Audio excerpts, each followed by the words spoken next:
nimekuwa nikisoma Biblia na nikifikiria kuhusu maisha ya Mkristo. Bwana Yesu asifiwe. Na tunapoenda huko nje kuhubiri neno, huwa tunaenda kuambia watu kuhusu habari ya Yesu Kristo. Bwana Yesu asifiwe. Na pia leo tutaenda huko nje na tukaweze kuhubiri. Bwana Yesu asifiwe.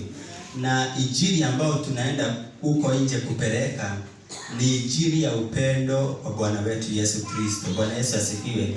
Na hii injili inakuanga mzuri sana. Haleluya. Ya kuambia watu ya kwamba Yesu anawapenda, Yesu ana mpango mwema juu ya maisha yenu. Bwana Yesu asifiwe.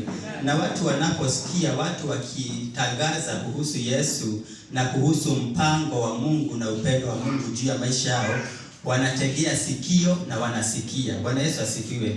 Na kuna wale ambao huwa wanasikia hiyo injili na wanaokolewa. Bwana Yesu asifiwe. Na tunawahali. Bwana Yesu asifiwe. Tunawapia karibu katika ufalme wa Mungu. Bwana Yesu asifiwe. Tunawakaribisha katika ufalme wa Mungu. Na sasa baada ya hapo, huyo mtu anahitajingi kulewa. Bwana Yesu asifiwe. Kulelewa. Bwana Yesu asifiwe. Ama ili huyu mtu akue, lazima tumlee, ama lazima watumishi wa Mungu wale ambao wamewekwa juu ili wamlee waweze kumlea. Bwana Yesu asifiwe. So ni vizuri kuelewa ya kwamba hata sisi ambao tuko hapa, ya kwamba baada ya wokovu, baada ya injili ambao tunapokea, kuna kazi nyingine ambao huwa tunafanyiwa, na ili ya kwamba tukaweze kufanyika kile Bwana anataka tukaweze kufanyika. Bwana Yesu asifiwe. Maana tusipolewa katika neno la Mungu, mtu akiokoka huko alafu tumlete hapa, alafu hakuna neno tunampea, hakuna kumlea ambako tunamlea, huyo mtu ni vigumu sana aendelee katika imani. Bwana Yesu asifiwe.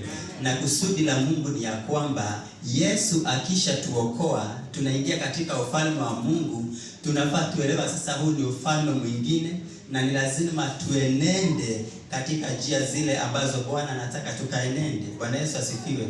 So tunapoenda huko nje kuhubiri, na ni vizuri sana tunapoona watu wanaokoka, ni vizuri tunafurahia.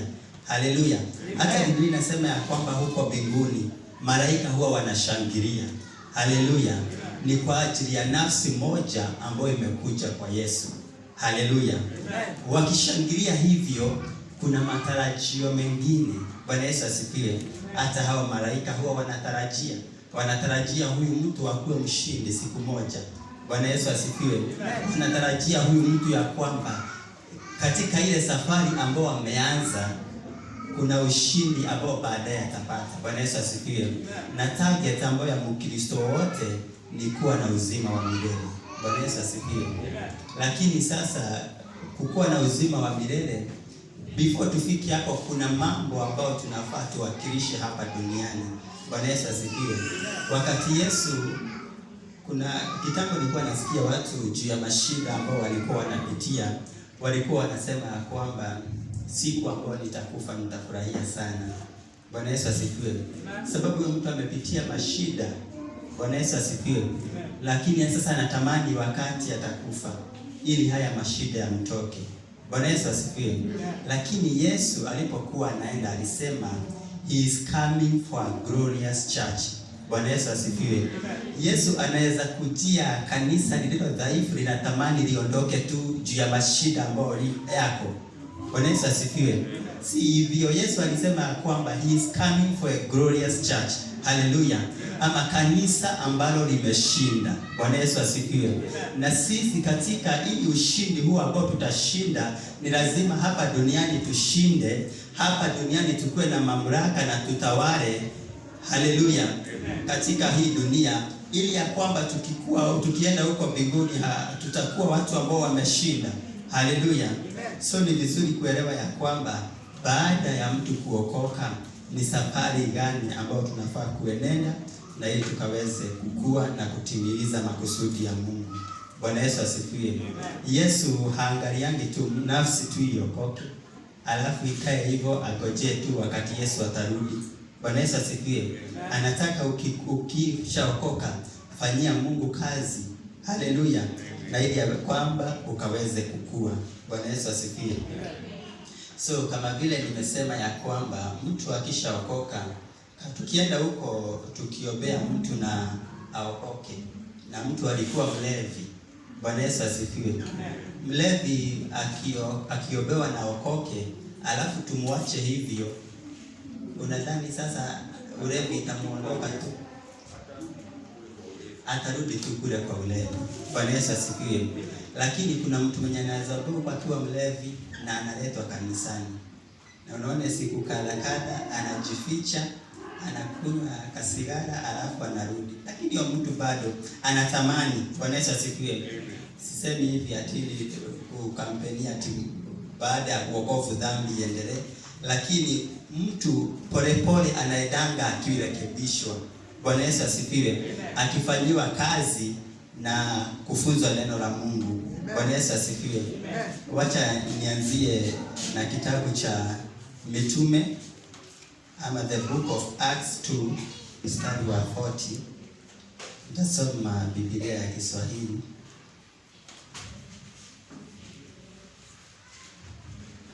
Haya, wacha nianzie mstari wa 41. Wale wote waliopokea ujumbe wa Petro kwa furaha wakabatizwa, na siku ile waliongezeka watu wapatao 3,000. Nao wakawa wanadumu katika mafundisho ya mitume, katika ushirika, katika kumega mkate na katika kusali. Bwana Yesu asifiwe. Tunaona ya kwamba wale ambao waliokoka wakati Petro walikuwa ama mitume walikuwa wakihubiri, wale wote waliokoka walibatizwa. Bwana Yesu asifiwe. Na nashukuru Mungu hata hapa siku nyingine watu walibatizwa. Walipobatizwa na siku ile waliongezeka wapatao 3,000. Baada ya hivyo Biblia inasema ya kwamba nao wakadumu katika mafundisho ya mitume. Bwana Yesu asifiwe. The apostles doctrine. Haya, ikasema katika ushirika. Wakazidi pamoja katika ushirika, fellowship. Bwana Yesu asifiwe. Ya tatu inasema katika kumega mkate na katika kusali. Bwana Yesu asifiwe. Biblia hapo kuna vile inaelezea baada ya kuendelea na kufanya hivyo kuna mambo ambayo ilifanyika. Biblia inasema kila mtu akaingiwa na hofu ya Mungu, nayo miujiza mingi na ishara zikafanywa na mitume. Bwana Yesu asifiwe. Tunaona kwamba wakati waliokoka waliendelea katika mafundisho ya mitume. Bwana Yesu asifiwe. Mafundisho ya mitume ni hili neno ambalo huwa tunaletewa hapa kila Jumapili. Tunakuja Wednesday, tunazidi na kufunzwa hili neno. Bwana Yesu asifiwe. Haya, jambo lingine tumeambiwa hapo wakazidi katika ushirika. Ushirika hapa kuna kuanga na ushirika wa Tuesday. Nyumbani kwetu tunakuanga na maushirika. Haleluya. So walizidi na kufanya haya mambo. Siku ya Friday tunakujanga mkesha na tunaomba. Bwana Yesu asifiwe. So hii ndio itafanya mtu aweze kukua. Bwana Yesu asifiwe. Wakati mtu ameokoka na amekuja, lazima akae chini ya mafundisho ili akaweze kufundishwa. Bwana Yesu asifiwe. Na mtu anapofundishwa anapatanga ufahamu wa kuelewa katika huu ufalme ninafaa kuishi namna gani. Bwana Yesu asifiwe. Ni vizuri katika pia kuwa na ushirika. Ushirika ni kitu ya maana sana. Bwana Yesu asifiwe. Watu wakiwa wanaomba pamoja katika ushirika, hii inasaidianga watu kukua. Na mimi nimeona watu wakikua katika ushirika. Bwana Yesu asifiwe. Wakaendelea katika kumega mkate na pia wakaendelea katika kusali. Bwana Yesu asifiwe. Haleluya. So Mkristo unapompokea Yesu Kristo, unasema ya kwamba Yesu ni Bwana na nimeokoka. Haleluya. Ni vizuri uelewe ya kwamba si hivyo tu.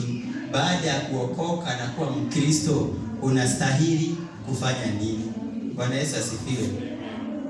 Nilikuwa naambia watu wengine katika ushirika ya kwamba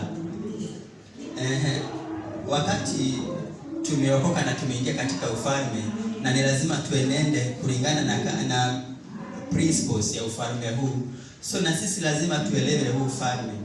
Haleluya. Lazima tuelewe kanuni za huu ufalme ni zipi. Bwana Yesu asifiwe.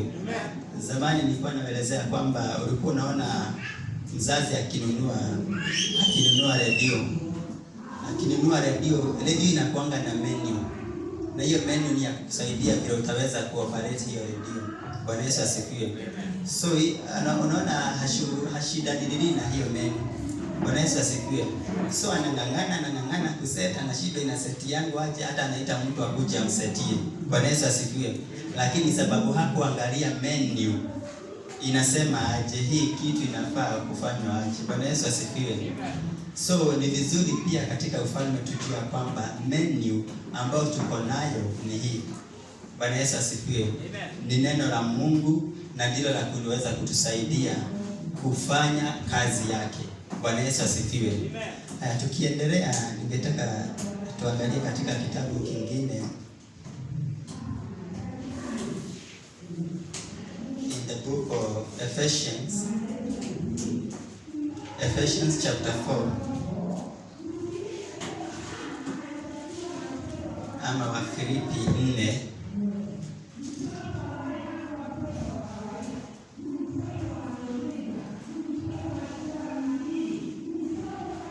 Nitaanzia kwa mstari wa 11. Wafilipi 4 kuanzia mstari wa 11. Biblia inasema ya kwamba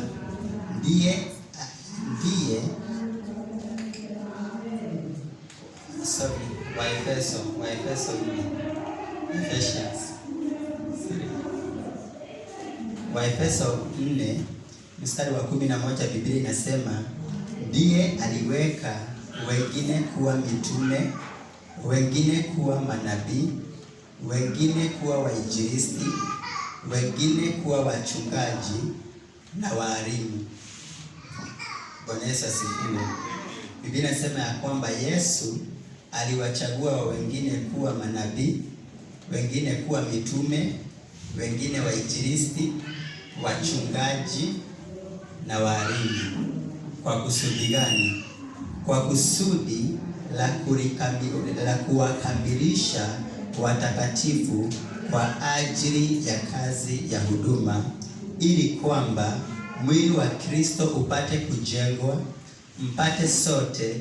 mpaka sote tutakapofikia umoja katika imani na katika kumjua sana mwana wa Mungu, na kuwa watu wazima na kufikia kimo cha ukamilifu wa Kristo. Bwana Yesu asifiwe. Biblia inasema ya kwamba Yesu aliwafanya wengine kuwa mitume, wengine manabii, wainjilisti, wachungaji na walimu. Bwana Yesu asifiwe. Kwa kusudi la kuwakamilisha watakatifu kwa ajili ya kazi za huduma. Bwana Yesu asifiwe. Siku ya leo wanalika wameitwa hapa na wakaweza kuhudumu siku ya leo. Bwana Yesu asifiwe. So Yesu aliwapeana hawa wote in the fivefold ministry for the edifying of the body of Christ. Bwana Yesu asifiwe. Kwa kujenga mwili wa Kristo, na ili kila Mkristo aweze kukamilishwa. Bwana Yesu asifiwe.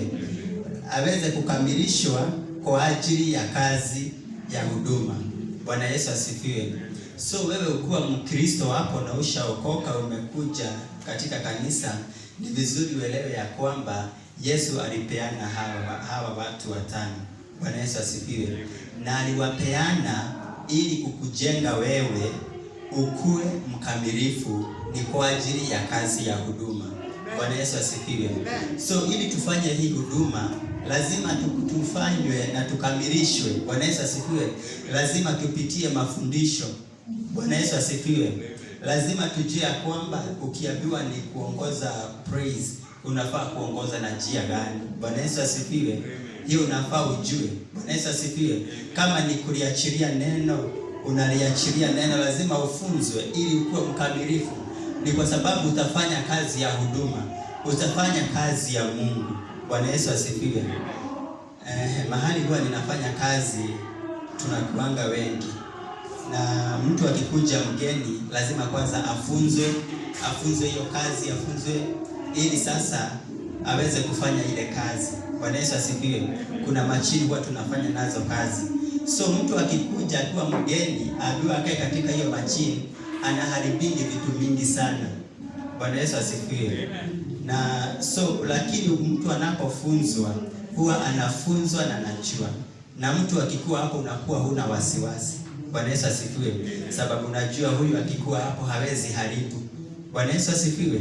Ni sababu alifunzwa, akafunzwa na akaelewa. Haleluya. Na anapoelewa sasa anakuwa sasa anaweza kufanya kazi ya huduma. Bwana Yesu asifiwe. So the same, sisi kama Wakristo lazima tukae chini ya mafunzo, tufunzwe neno. Bwana Yesu asifiwe. Na tukifunzwa neno ili tukaweze kukamilika. Bwana Yesu asifiwe. Ati ya kwamba patron akiniambia fanya hivi, hana wasiwasi. Bwana Yesu asifiwe. Akiniambia tuongoze na maombi, anajua kwamba hata nikikuacha hapo najua utafanya vile inastahili. Bwana Yesu asifiwe. Ni kwa maana amenifunza. Bwana Yesu asifiwe. Lakini kama atanifunza na mimi nikose kuelewa, niseme ninaigino. Bwana Yesu asifiwe. Napenda Pastor Kariuki huwa anatu-encourage sana kufika mapema na kuwazanga ibada mapema. Bwana Yesu asifiwe. Pastor Kariuki ako na miaka mingi katika huduma. Bwana Yesu asifiwe. So akikuambia hivyo, anajua ya kwamba ukisha kuja mapema katika ibada na mnaanza ibada mapema, there is results. Kuna matokeo ambayo itafanyika. Bwana Yesu asifiwe. Na Bwana atusamehe kule watu tunakosea. Bwana Yesu asifiwe. So unapo-ignore hayo mafunzo, sasa utaweza kufanya vile amekuambia. Bwana Yesu asifiwe. Na hata hawezi kuwa na confidence. Bwana Yesu asifiwe. Haleluya. So sababu tumeokoka na ni lazima tufanyie Mungu kazi. Sisi tunapookolewa, sisi ni watenda kazi pamoja na Kristo.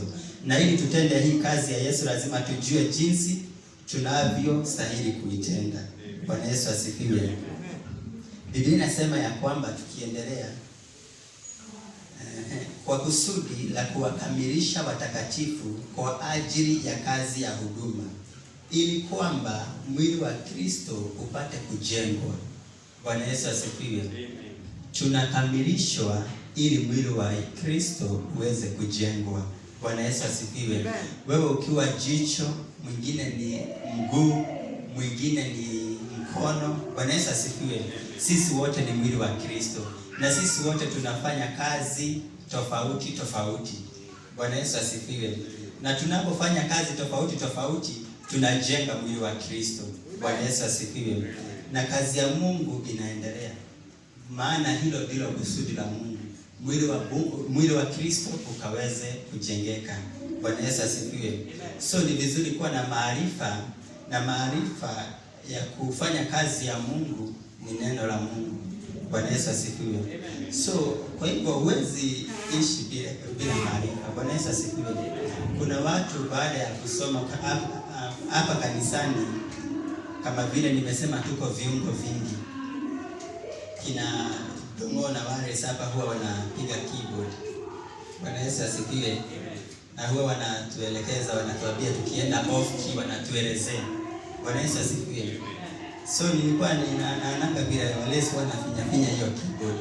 Na nikamuuliza, uliweza kujifunza keyboard lini? Bwana Yesu asifiwe. Akaniambia akiwa kijana mdogo. So akiwa kijana mdogo hadi miaka yako nayo saa hii bado anaenda akiinteract na hii keyboard na akikuwa na ufahamu wa hii keyboard. Bwana Yesu asifiwe. So kuna siku nilimwelezea kwamba lakini walisi, wacha nikwambie, unaweza kuwa uko off key na uko unamwabudu Bwana kwa roho na kweli. Bwana Yesu asifiwe. Niambia sasa, unaniambia nini? Bwana Yesu asifiwe. Sababu anajua kujua hiyo keyboard na kuifinya vile inastahili. Anajua unaweza worship in the spirit na pia kitu yenye inatolewa Mungu ikuwe excellent. Bwana Yesu asifiwe. So huwa ananiadmonish katika huo upande wa kwenda off, sababu akona huo ufahamu. Bwana Yesu asifiwe. Ukienda mambo na editing, Jose anafahamu sana mambo ya editing. Bwana Yesu asifiwe. So hiyo kazi anaielewa vizuri sana. Haleluya. Na ndio pia a good example pia, wakati tumeokoka na tumeingia katika ufalme, kuna mambo mtu anakujanga akiwa amebebanisha. Bwana Yesu asifiwe. Mtu mwingine alikuanga mwizi, mwingine alikuanga na chuki, mwingine alikuanga na wivu, mwingine hana upendo, mwingine si wa kusamehe. Bwana Yesu asifiwe. Ukikuja katika ufalme wa Mungu, hizo ni mambo huwa zinafanywa editing. Bwana Yesu asifiwe. So Mkristo kisha okoka, there is some editing that is being done in our life. Bwana Yesu asifiwe. Nimetumia hii example ya Jose sababu kuna wakati tulipoanza kuchukua video na hatukuwa tunaelewa hii mambo na editing.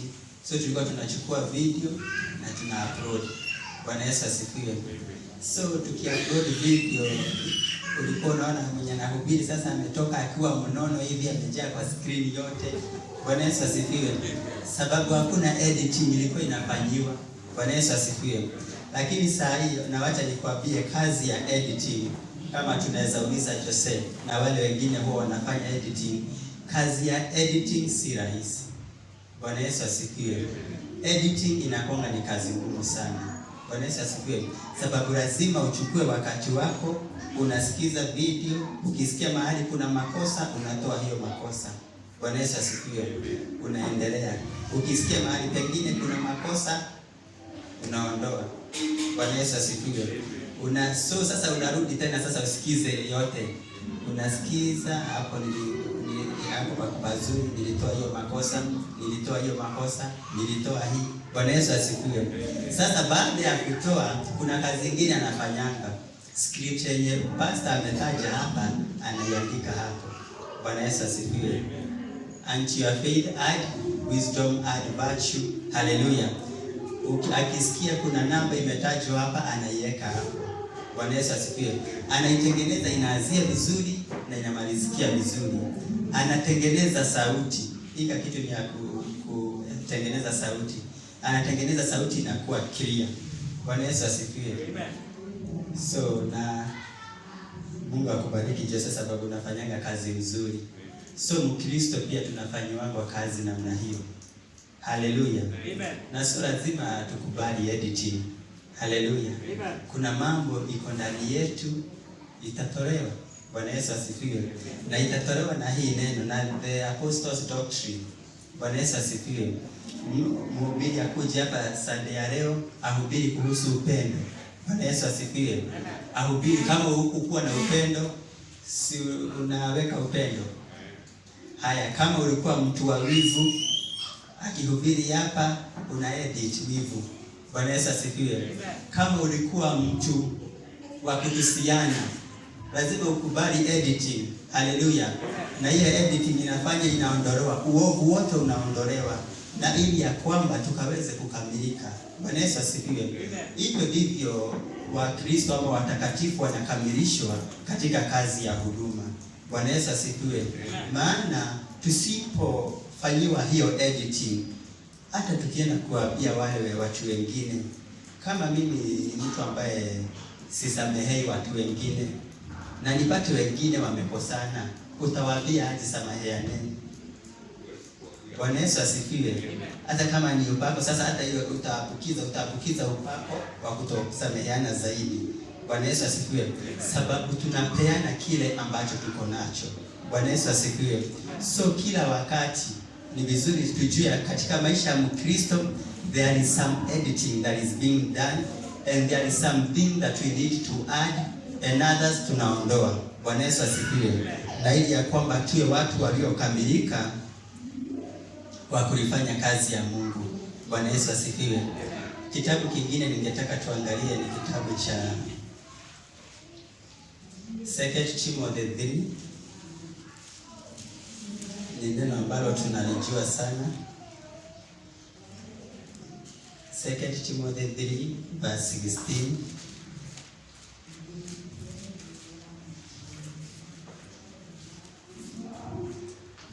Biblia inasema ya kwamba kila andiko limevuviwa na Mungu na lafaa kwa mafundisho, kwa kuwaonya watu makosa yao, kwa kuwaongoza na kwa kuwafundisha katika haki, ili mtu wa Mungu awe amekamilishwa, apate kutenda kazi, kila kazi njema.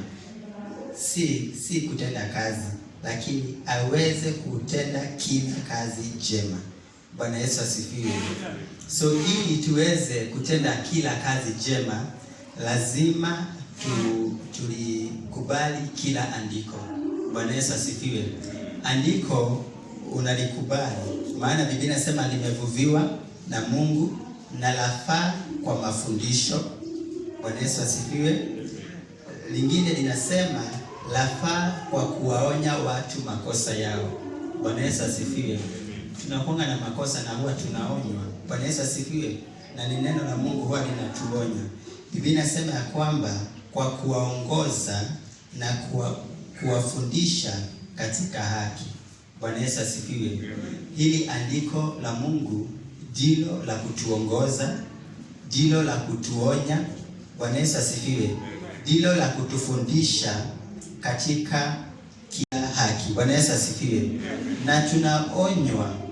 Kwa hivyo unapoonywa, unaonywa ili ukuwe mtu ambaye amekamilika kufanya kazi njema. Bwana Yesu asifiwe. Haleluya. Unapofundishwa, unafundishwa ili uweze kufanya kila kazi njema. Bwana Yesu asifiwe. So ni vizuri kila andiko linapoachiliwa usilichukulilie hivi. Bwana Yesu asifiwe. Neno la Mungu unafaa kulielewa zaidi. Bwana Yesu asifiwe. Maana usipoelewa neno la Mungu, Bwana Yesu asifiwe, hutaelewa kuishi katika ufalme. Bwana Yesu asifiwe. Tunaambiwa kwamba tunakamilishwa ili tupate kutenda kila kazi njema. Bwana Yesu asifiwe. Na kila mtu ambaye anakuja hapa katika hii ibada huwa anafanya kazi njema. Bwana Yesu asifiwe. Na wewe ile kazi ambayo unafanya, kama hujafanywa mtu ambaye amekamilishwa na neno la Mungu, ile kazi unafanya ukikwazwa. Bwana Yesu asifiwe. Ukikwazwa sasa unapata a foothold. Unasema fulani alinifanya hivi na kwa hivyo mimi hiyo kazi siwezi fanya. Huo uibaji siwezi iba. Bwana Yesu asifiwe. Mtu mwingine anayefanya kazi nyingine anasema hiyo niliachanga. Bwana Yesu asifiwe. Sababu hujakamilishwa. Bwana Yesu asifiwe. Ni kwa maana unapokwazwa utajua ya kwamba kazi ambayo ninafanya ni kazi ya Mungu. Bwana Yesu asifiwe. Na si uelewe ya kwamba ni kwa maana umekamilishwa kufanya hiyo kazi njema, unaendelea kufanya hiyo kazi njema. Bwana Yesu asifiwe. Kuna wimbo wana junior youth waliimba hapa wakasema, atakaye kuwa na wema ahitaji kuheshimiwa. Bwana Yesu asifiwe. Bali aende autafute. Bwana Yesu asifiwe. Aende atafute huo wema. Haleluya. Paragrafu hii nyingine inasemanga, basi asiyajali macho ya watu, maana hayo sio muhimu, bali ajali jina limuitalo. Amen. Wanaibanga hivyo. Bwana Yesu asifiwe. Kwa ile kazi njema unaofanya, wewe unayefanya kazi njema, unastahili kuheshimiwa. Na kwa hivyo zidi na kutenda hiyo kazi njema. Bwana Yesu asifiwe. Na kwa hivyo usijali macho ya watu, bali ujali jina likuitalo. Bwana Yesu asifiwe. Hiyo ni wimbo na ni wimbo mzuri sana. Bwana Yesu asifiwe. So ni vizuri kuwa ya kwamba Mungu anatukamilisha kupitia watumishi wake, kupitia neno lake. Bwana Yesu asifiwe. Na ili tuweze kutenda kila kazi njema. Tusipofunzwa, tusipokosolewa, tusiporekebishwa, Bwana Yesu asifiwe, tutazidi tunakufanya kazi ambayo haijakamilika. Bwana Yesu asifiwe. Haleluya. For example, acha tumtumie patron akiniambia niende nioge na akina Hira, mama nitokee na wale wengine. Bwana Yesu asifiwe. Sababu sijakamilishwa, kuna vile nitaenda niongee na nipate niliharibu. Padre akikuja anapata mambo iliharibika. Bwana Yesu asifiwe. So lazima nifunzwe mahali nimekosea, na niambia hapa haingeenda hivi, hapa ilikuwa inastahili iende hivi. Bwana Yesu asifiwe. Na hiyo ndio inakufanya uweze kukamilika kuifanya kazi njema. Bwana Yesu asifiwe. So watu wa Mungu, ile kazi ambayo tunafanyia Mungu ni vizuri tujue ya kwamba we advance, tujue ya kwamba ninawezaje kuzidi na kumfanyia Mungu kazi njema. Bwana Yesu asifiwe. Kazi ambayo itampendeza Mungu. Bwana Yesu asifiwe. Sijui kama ushaikuwa na mtu anakufanyia kazi lakini anafanya contrary na vile wewe unataka. Bwana Yesu asifiwe. Ukimwambia hii inafaa kufanya hivyo, unapata amefanya vile haistahili. Bwana Yesu asifiwe. Na wakati wa kukusikiza ukimwelezea hakukusikia. Bwana Yesu asifiwe. So anatenda contrary, anafanya kinyume kabisa na vile ulimwambia. Bwana Yesu asifiwe. Wewe ukiwa mwanadamu unasikianga aje? Bwana Yesu asifiwe. Umeambia mtu fanya kazi fulani na anapenda kuifanya, sababu kazi ya Mungu si kujitolea, watu tunajitoa sisi ili tukaweze kufanya kazi ya Mungu. Bwana Yesu asifiwe. Alafu sasa tunapotenda tunafanya vile Mungu hangetaka. Bwana Yesu asifiwe. Si ni vizuri tukaweza kujua Mungu. Bwana Yesu asifiwe. Tujue njia zake. Bwana Yesu asifiwe. Tujue jinsi Mungu anastahili kufanyiwa kazi. Bwana Yesu asifiwe. Kuna mtu nilisikia akielezea, alikuwa anaongea kuhusu upendo. Na alikuwa anasema ya kwamba kupenda mtu, huwezi penda mtu kama hajakuonyesha jinsi anataka kupendwa. Bwana Yesu asifiwe. Haleluya. So kuna kitu naweza fanya na useme, hii nikifanya hii atajua kwamba nimempenda. Bwana Yesu asifiwe. Nikifanya hivi atajua kwamba nimempenda. Lakini ukifanya huko, Bwana Yesu asifiwe, hata hezi kama sababu hiyo kitu hajui hivyo ndivyo kupendwa. Bwana Yesu asifiwe. Nilikuwa naambia watu, for example, katoto kadogo kama huyu Dan, kuna mambo yenye anajua kwamba baba ananipenda. Bwana Yesu asifiwe. Sababu baba amenishika kanihagi hivyo, so kanajua kuhagwa ndio upendo. Bwana Yesu asifiwe. So babake naye akijua kuhagiwa ndio upendo, atazidi na kukahagi na ukanasikia kwamba kamependwa. Bwana Yesu asifiwe. The same thing pia sisi kupenda Mungu ni kujua kwamba Mungu anastahili kupendwa namna gani. Bwana Yesu asifiwe. Kufanyiwa kazi, Mungu anastahili kufanyiwa kazi namna gani. Bwana Yesu asifiwe. Sababu Mungu hawezi tuambia kujeni mfanye kazi yangu alafu hajatuelekeza. Bwana Yesu asifiwe. Lazima atuelekeze, na ndio maana tuko na neno lake. Akituelekeza tunazidi kufanya vile alivyo tuambia tufanye, na kulingana na jinsi anavyotaka tukaweze kufanya. Bwana Yesu asifiwe. Tunapofunzwa, tunapoelekezwa katika kulifanya kazi, kila kazi njema, hata huko nje tutaenda na tutahubiri neno. Bwana Yesu asifiwe. Tutahubiri neno, na tukihubiri neno huko nje, watu wanaona kwamba hiyo ni kazi njema. Bwana Yesu asifiwe. Tumeokolewa tufanye kazi njema. Bwana Yesu asifiwe. Na hiyo kazi njema ili tuifanye lazima tufunzwe. Bwana Yesu asifiwe. Tulikuwa hapa na mafundisho ya kwenda kufanya witnessing. Na kabla mtu hajafanyiwa hiyo mafunzo ya kufanya witnessing, unapataka sana hata mtapigana sana. Bwana Yesu asifiwe. Na ni sababu, lakini wakati unafunzwa unajua kwamba ukienda huko nje uta-approach watu na njia gani. Bwana Yesu asifiwe. Ningetaka sasa nikalisome andiko lingine, ninaelekea kumaliza. Hebrews 12. Biblia inasema ya kwamba kwa sababu hii, Waebrania 12 mstari wa kwanza. Kwa sababu hii, kwa kuwa tumezungukwa na wingu kubwa, nimesema kubwa namna hii na mashahidi, basi na tuweke kando kila kitu kinachotuzuia na ile dhambi inayotuzingaa kwa urahisi, nasi tupige mbio kwa saburi katika yale mashindano yaliyowekwa kwa ajili yetu.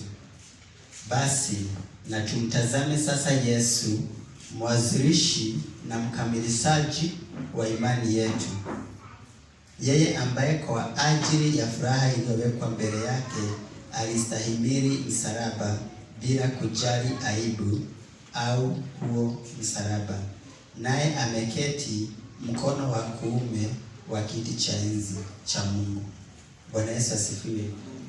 Kitabu cha Waebrania 12 nasema kwamba kwa sababu hii, kwa kuwa tumezungukwa na wingu kubwa namna hii la mashahidi. Bwana Yesu asifiwe. And it's true. Wewe kuwa Mkristo unakuanga umezungukwa sana na wingu. Kuna watu hata wenye ujui wanakuanga wakikuangalia waone ya kwamba atafanya aje. Bwana Yesu asifiwe. Waone tabia zako, waone jinsi unavyofanya mambo. Bwana Yesu asifiwe.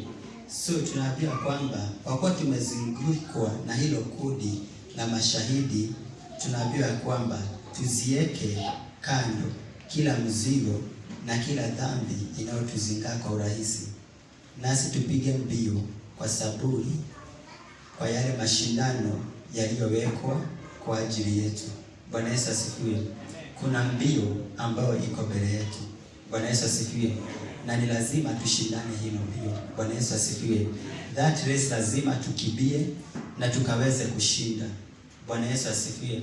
Lakini tunapokibia katika hii mbio, tujue ya kwamba tumezungukwa na mashahidi. Bwana Yesu asifiwe. Mkristo na mtu wa Mungu, acha nikwambie, kuna mahali unaweza enda na uhubirie watu. Bwana Yesu asifiwe. Na watu kabisa wasikie neno na wakubali. Bwana Yesu asifiwe. So wakati, sababu hii safari haikosangi challenges. Kuna challenges itakuja on your way. Na hiyo challenge ikikuja, au watu wanataka kuona tuone vile sasa hapa atafika. Bwana Yesu asifiwe. Kuna watu wengine wanakuangalianga, wanasemanga huyu anasemanga ameokoka. Bwana Yesu asifiwe. Wanakuangalia kila hatua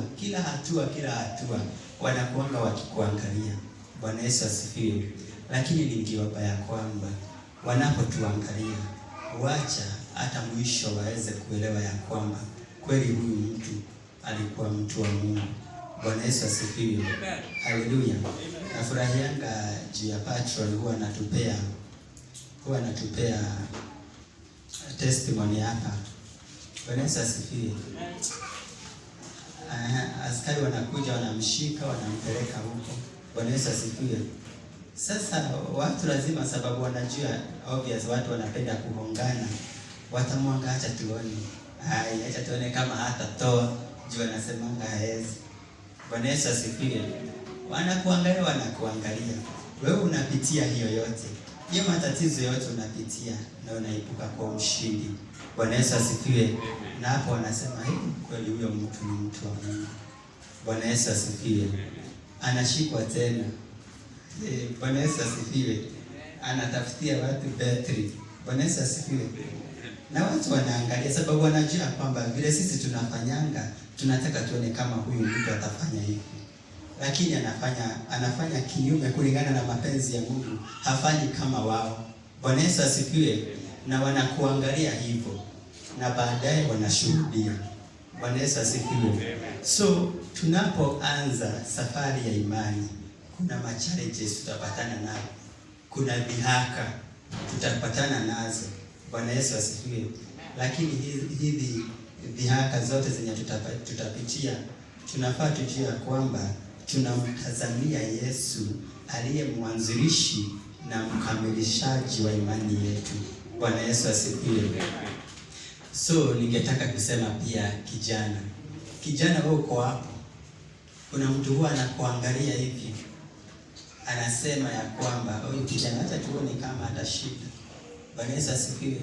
Si unaona vile huwa anatumikia Mungu? Si unaona vile huwa anaenda hiyo mikesha? Si unaona vile anafanyanga hiyo mambo? Na dhihaka za aina yoyote. Bwana Yesu asifiwe. Ningetaka kukuambia, kwa maana umezungukwa na hayo mashahidi. Bwana Yesu asifiwe. Wengine huwajui. Bwana Yesu asifiwe. Wengine wanakwanga tu wameangalia mtu hivyo, lakini wakati utashinda watasema kweli wokovu wao mtu haukuwa mchezo. Bwana Yesu asifiwe. Kuna kitu inanifanyanga kuwa radiko na kuomba hata zaidi na kufanyia Mungu kazi zaidi. Bwana Yesu asifiwe. Wakati inaelewa ya kwamba dhihaka zinakuanga mingi.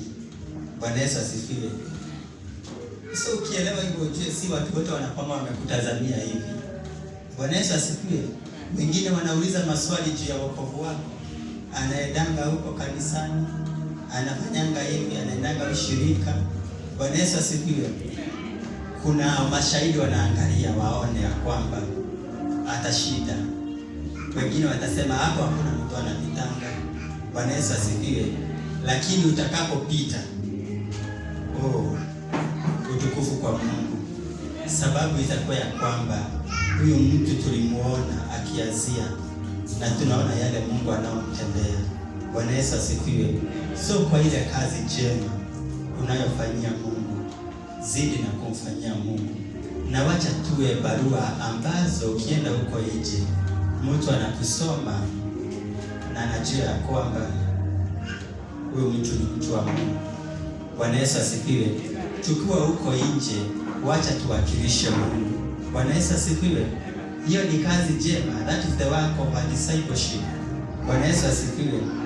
Sijui kama unaweza kuwa na mtu fulani anajulikana mahali fulani, na mtu fulani, for example, tuseme kama sasa, sababu kuna wakati nilikuwa naenda na namtembelea kwake kazini. Bwana Yesu asifiwe. Hata uwezi aibika kusema mtu tunashiriki kanisa na yeye.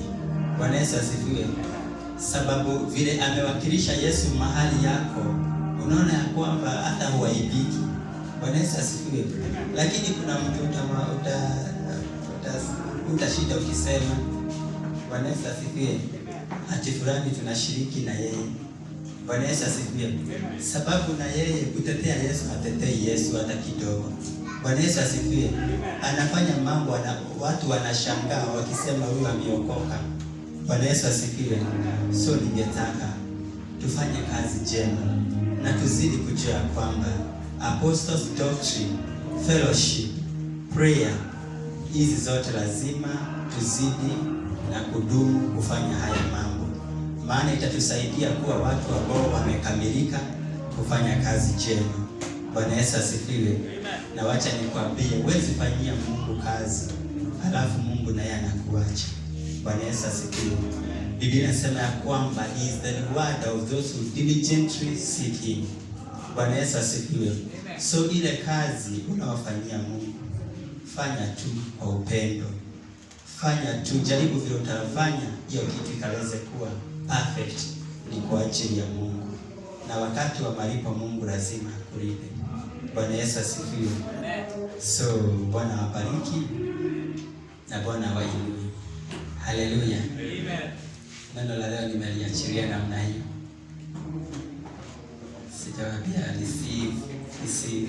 Bwana Yesu asifiwe. Amen. Lakini najua siku hizi katika generation yenye tuko nayo, kuhubiri hata inakuwa ngumu, sababu hata unapohubiri, ukihubiria watu na ujue ya kwamba hao watu wamesikia na watafanya, hapo unakuwa na furaha. Bwana Yesu asifiwe. Unajua kwamba huyu mtu akisha, na hiyo ndio the heart of every father, a true father. Bwana Yesu asifiwe. Na hapo tunajua kwamba huwa anatazamia hivi. Bwana Yesu asifiwe.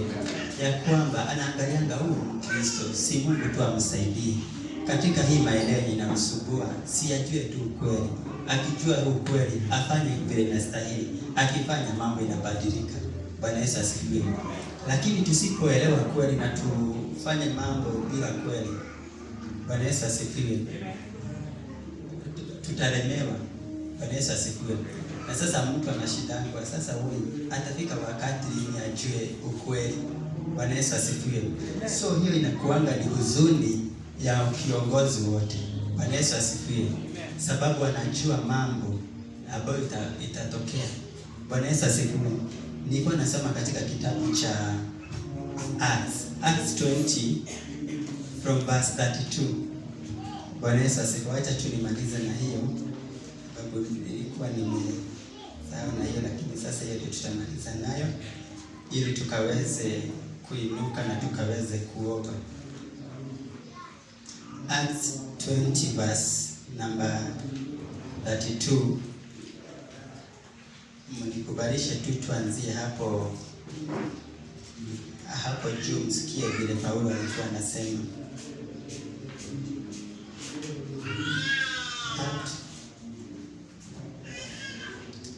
Matendo ya Mitume. Wacha nianzie hapo mstari wa 25, lakini ile sana nataka kwa watu waangalie ni 32. Sasa ni Paulo alikuwa anawaambia. Verse number 25 inasema, nami sasa najua ya kuwa hakuna mmoja miongoni mwenu ambaye nimemhubiria ufalme wa Mungu katika kwenda kwangu. Acha nirudie. Nami sasa najua ya kuwa hakuna hata mmoja miongoni mwenu ambaye nimemhubiria ufalme wa Mungu katika kwenda kwangu huku na huko, atakaye niona uso tena. Kwa hiyo nawatangazia leo, sina hatia ya damu ya mtu awaye yote, kwa kuwa sikusita kutangaza mapenzi yote ya Mungu. Jilindeni nafsi zenu na mlilinde lile kundi lote ambalo Roho Mtakatifu ameweka ninyi kuwa waangalizi wake. Lichungeni kanisa lake Mungu alilolinunua kwa damu yake mwenyewe. Bwana Yesu asifiwe. Hapa Paulo alikuwa anaongeleshia viongozi na akawaambia ya kwamba sikusita kutangaza mapenzi yote ya Mungu, na akawaambia ya kwamba mjilinde na mlilinde kundi lote ambalo Roho Mtakatifu ameweka ninyi kuwa waangalizi wake. Lichungeni kanisa lake Mungu alilolinunua kwa damu yake mwenyewe. Bwana Yesu asifiwe. So unapoona kanisa Yesu Kristo, I think every mtu akinena maneno yoyote ile, I think kuna the facial expression, kuna emotion na kuna feeling bila anakuanga akisikia. Bwana Yesu asifiwe. Akasema lichungeni kanisa la Mungu alilolinunua kwa damu yake mwenyewe. Akasema ya kwamba najua kwamba baada yangu kuondoka, mbwa mwitu wakali watakuja katikati yenu, ambao hawatalihurumia kundi. Hata kutoka miongoni mwenu watainuka watu na kuwapotosha ukweli, ili wawavute wanafunzi wawafuate. 31 inasema hivi, jilindeni, kumbukeni kwamba kwa miaka 3 sikuacha kamwe kuwaonya kila mmoja kwa machozi usiku na mchana. Bwana Yesu asifiwe. Paulo akawaambia kwamba watainuka watu na watainuka mbwa mwitu ambalo hawatalihurumia kundi. Bwana Yesu asifiwe. Na watakuwa hawana huruma hata kidogo. Lakini Paulo akawaambia viongozi ya kwamba hivyo jilindeni, kumbukeni kwamba kwa miaka 3 sikuacha kamwe kuwaonya kila mmoja kwa machozi usiku na mchana. Bwana Yesu asifiwe. Paulo alikuwa anawaonya kwa machozi usiku na mchana. Bwana Yesu asifiwe. Anawaonya kwa nini? Sababu akona uchungu na kanisa, akona uchungu na ile kazi ambayo Mungu aliweka mikononi mwake. Bwana Yesu asifiwe. So tunapowafuata watumishi wa Mungu na tunapowasikiza, wanakuanga na mzigo ambayo ya kwamba anataka kila mmoja asipotee. Bwana Yesu asifiwe. Haleluya. Wacha tumjue ya kwamba huko nje watu hawahurumii. Watu ambao wanahubiri injili za kupotoza watu hawahurumii watu wa Mungu. Bwana Yesu asifiwe. So unapoona mtu anayekuhurumia na anakuonyesha kazi ya Mungu, anakuonyesha njia za Mungu, anakuonyesha njia za Mungu na ahadi za Mungu, huyo mtu ni wa maana. Bwana Yesu asifiwe. Sababu yeye hajiangalii yeye mwenyewe, anaangalia wewe, anaangalia yule mwingine, ya kwamba huyo mtu atakuwa salama. Bwana Yesu asifiwe. Paulo akasema hayo yote 32, akasema sasa na wakabidhi kwa Mungu na kwa neno la neema yake linaloweza kuwajenga na kuwapa ninyi urithi miongoni mwa wote ambao wametakaswa. Bwana Yesu asifiwe. Paulo alipowaelezea hayo mambo yote, akawaambia ya kwamba si kukoma kuwaonya, lakini kukikuwa hivyo, I commend you to God and to the word of his grace, which is able to build you up and to give you an inheritance. Bwana Yesu asifiwe. Neno la Mungu ndilo linaloweza kutujenga, na watumishi wa Mungu hapa huwa wanatujenga na hili neno la Mungu. Hili likitujenga litaweza kutupa urithi. Bwana Yesu asifiwe. Na tunapata urithi tunapokomaa.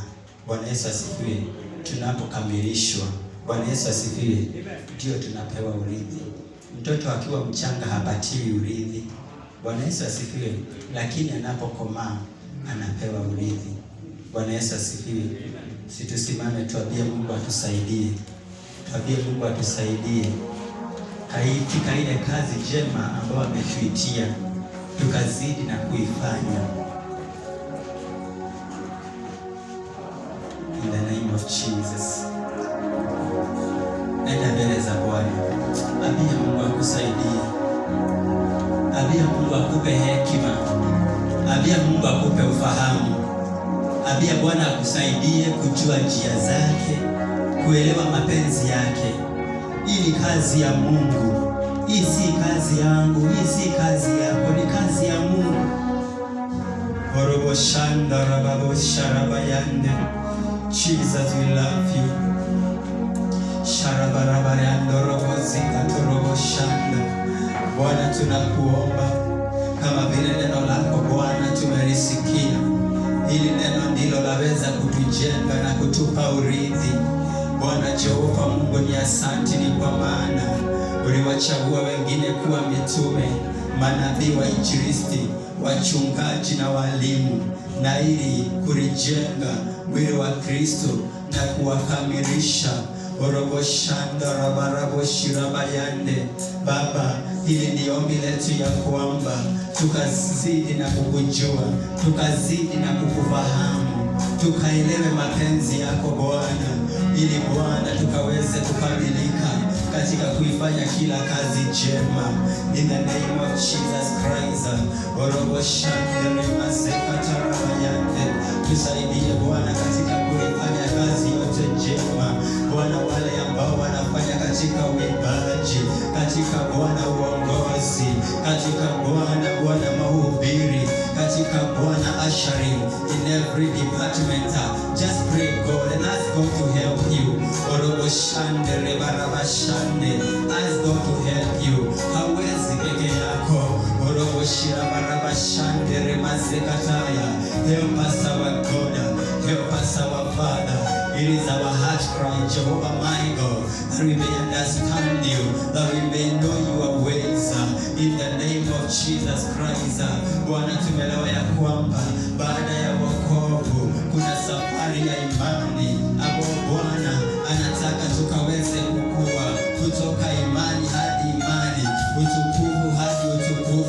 nguvu hadi nguvu. Hayo ndiyo makusudi ya Mungu, tukaweze kukomaa, tukaweze kufikia ile kimo ya kufanya kazi njema na katika kumjua Yesu.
Na wale ambayo wanatutazama kupitia mtandaoni wakaweza kurudia haya maombi nyuma yangu ili wakaweza kumpokea Bwana. Okay, na tukaweza kuomba. Baba, ni asanti siku ya leo Bwana. Mimi nimetambua mimi ni mwenye dhambi. Nimetambua ya kwamba katika njia zangu nimeenda katika njia ofu Bwana wa mabwana. Na sasa nimeamua Bwana nikaweza kubadilika. Naliita jina lako Bwana ili ukanihurumie, ukaweza kuniokoa. Bwana, ninatamani kutoka katika njia zangu za dhambi Bwana wa mabwana, ili ukaweza kunishika na mkono wako. Ukaweza kunishika ukanitoa katika kitabu za mauti na ukaniandike katika kitabu za uzima Bwana. Sasa Bwana, nimekuja mbele zako nikikiri dhambi na makosa yangu. Bwana, niokoe Bwana, kuanzia sasa nitakuwa wako, nitaacha njia zangu ovu Bwana wa mabwana, ili na mimi nikaishi pamoja na wale, ili ukaweza kuniokoa. Na nimeokoka na nimeamini. Tuseme amen. Walioomba hiyo ombi wakatafute kanisa ambaye inaongea kuhusu neno la kweli, kuhusu neno la Yesu, kuhusu Biblia. Na kama uko area hii ya karibu na kanisa letu liko Baraka, karibu na railway station, unaweza kuja. Tumekualika. Kanisa linaitwa Anytime Glorious. Na Bwana awabariki. Wacha tukaombe kwa ajili ya wao. Bwana, ni asanti, tunakuinua na tunakushukuru. Bwana, kuna wale wameomba hiyo ombi Bwana wa mabwana. Baba, tuwainua mbele yako, ukaweza kuwasaidia Bwana, ili wasikaende kulemewa Bwana. Kama vile mnenaji amesema ya kwamba katika njia ya wokovu ina hatari nyingi Bwana wa mabwana.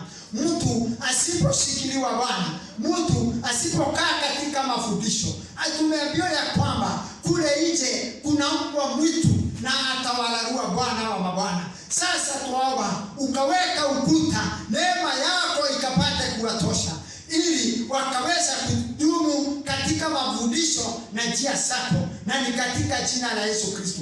Mungu wainue, watie nguvu, nazo baraka zako zikaandamane nazo. Zile umesema ya kwamba ishara na miujiza itaandamana na wale waaminio, na ni katika jina la Yesu twaomba na tunaamini. Tuseme amen. Tupigie Bwana